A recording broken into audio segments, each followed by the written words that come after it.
Hello guys and welcome back. Today I want to show you how to stop SPF DKIM and DMARC protection for your domains. And stick around to the very end, because there I will showcase for you some more methods on how to protect your emails even better, so you can make sure that your email campaigns will get to your clients 100% and won't end up in spam. But wait, something's wrong. Let me fix it. Okay, looking nice, so now we can start. Also, fun fact, did you know that there's over 160 billion spam emails sent every single day in the world? And Google AI is so strict about it, so it filters 99.9% of them.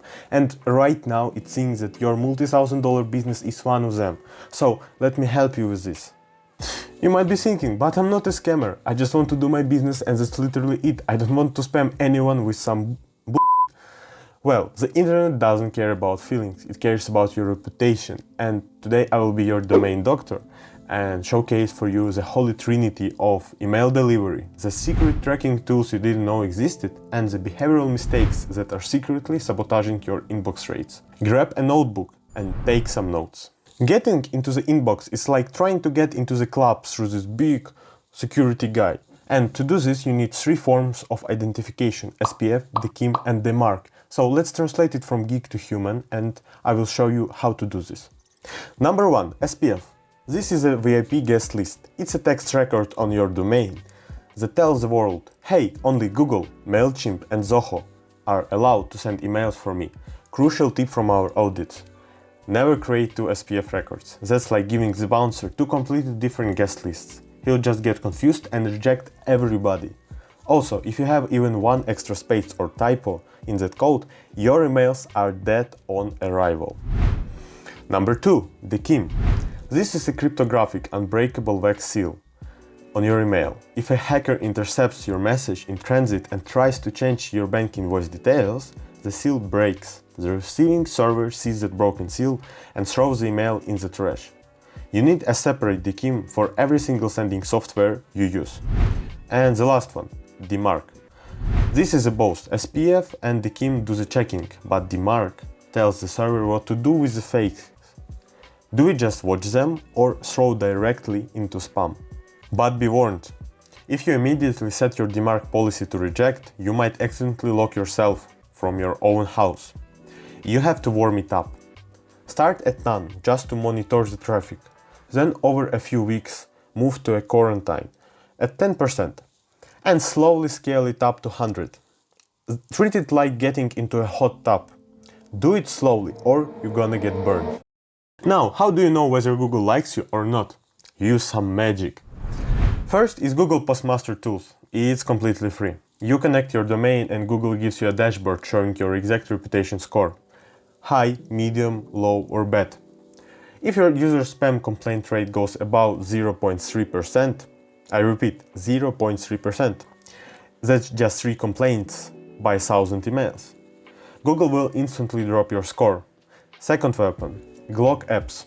Before you send a massive campaign, you send a test to Glock apps and it literally predicts exactly what percentage of your emails will hit the inbox, the promotion tab and the spam folder. It's basically a crystal ball for your email marketers. Hey, if setting up your DNS records and tracking spam score makes you throw your laptop out of the window, subscribe to this channel so I will know that I'm not the only one.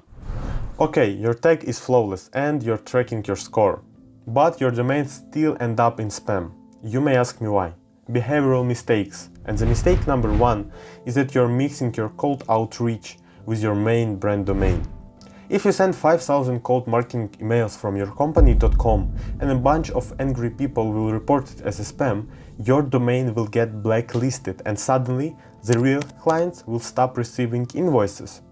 The fix? Just buy a secondary domain similar to your main one, for example yourcompany.net. And that's literally it. And if suddenly your email gets blacklisted and burns in spam, your main one is perfectly safe. Behavioral mistake number 2, the volume spike. Imagine this, you haven't sent any marketing campaign in months and then suddenly on a random Tuesday day your number rises to 10,000. Obviously, Google will think that you get hacked and block your domain instantly. The solution here is simple, you just need to warm up your domain. How to do this? Start by sending 10 to 15 emails per day to highly engaged users and then slowly rise this number. Mistake number 3, playing hide and seek with your unsubscribe button. Putting this link at the very bottom of your marketing campaign and making it tiny will make your subscribers just to report your campaign instead of unsubscribing from it and saving you from getting blacklisted. Mistake number 4, your content is triggering AI. Email filters hate two things.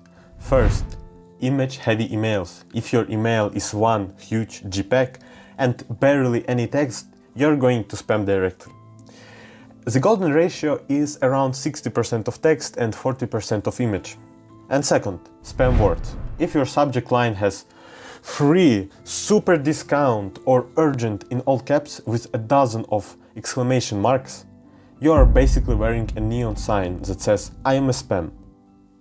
Write like a normal human, talking to a normal human. Finally, sending emails to dead inboxes.